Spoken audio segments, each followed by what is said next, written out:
Hey everybody, looking toward the scenic Monocacy River just inside those trees on Monocacy 160. Here we are on the Monocacy battlefield at Frederick, Maryland, and I'm looking generally west. And this battle, it's known as the battle that saved Washington, but it's also part of a huge and consequential series of movements that are going to take place, if I may, all the way from Petersburg, Virginia, 140 miles away from here, over into and then down the Shenandoah Valley, up to Harper's Ferry, down here to Frederick, Maryland, and even to the outskirts or into Washington, D.C. So let's cover that battle. Let's cover it all if we can. It is 1864. As I think you know, Union and Confederate armies are fighting in the Overland Campaign. During that time, you've got a Union force under Franz Sigel. You also have David Hunter moving up the valley at that point. That results in the battles of Newmarket and Piedmont and Lexington. Ultimately, Jubal Early will take a sizable force from Robert E. Lee's army, with Lee's blessing, of course,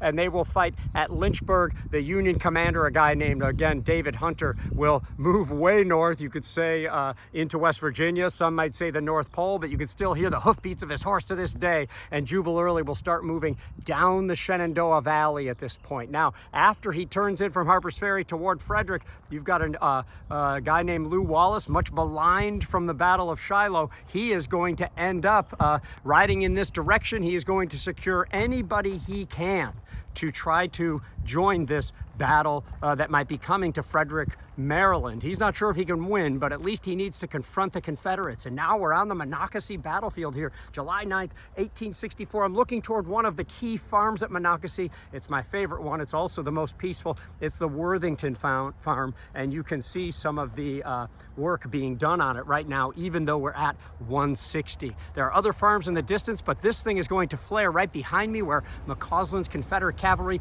will splash across and eventually confront hardened veterans of the 6th Corps, James Ricketts' men. We're talking about, between Ricketts and Early, some of the most experienced parts of the respective Army of Northern Virginia and the Army of the Potomac.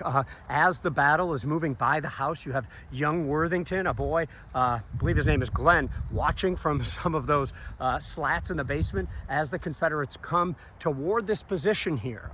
Eventually, you're going to have John B. Gordon join them, and the fight will devolve onto the next ridge. That's on the other side of the interstate. Unfortunately, it's a little bit tough to see this battlefield sometimes, but it is well worth the effort. But right over there on the Thomas farm, Ricketts, Gordon, McCausland, and others are going to come to grips while there's a fierce battle being fought for some of the other roads, the railroad grade, as well as the Georgetown Pike. And eventually, this land becomes untenable for the Union. The Union will break, but Jubal Early has been slowed down here at Monocacy, and as he's going to continue toward Washington, he had to fight a real deal battle here at Monocacy. It's great to be back here, by the way. I was here at Monocacy 150. I've been here about 70 or 80 times in between. And if you haven't been here in that 10-year period, see it again for the first time. Now, after they leave this area, I've just climbed the steps of the Worthington house here, of course, Early takes off toward Washington. Now, General Grant, who hadn't really put a whole lot of stock in this Confederate threat, finally woke up to it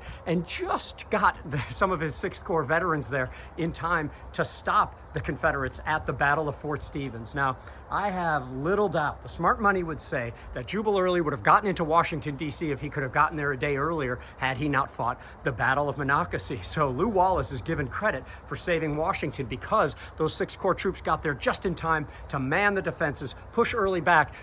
What could he have done with the city?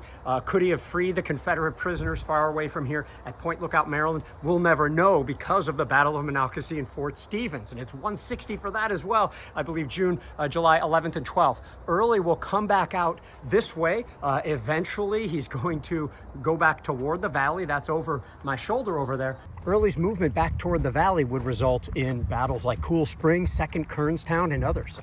And awakened to the disaster of what the Confederates can wreak upon the Union, U.S. Grant is going to send Philip Sheridan with a sizable force, 19th Corps, 8th Corps, 6th Corps, at least parts thereof, and go into the Shenandoah Valley there, and that will result in the Shenandoah Campaign of 1864. You've heard of it: 3rd Winchester, Fisher's Hill, Tom's Brook, Cedar Creek, after which not only is the valley almost useless to the Confederates, but Jubal Early and his force are basically gone. So you've got a series of movements going on here with numerous battles, one here at Monocacy that's doing 160th, but there have already been some 160s in and around the valley. I hope you're going to engage with some of what's coming up in and around the valley, and I can't thank the Park Service and all the partners enough for putting on special programming, especially on these ridiculously hot days like today.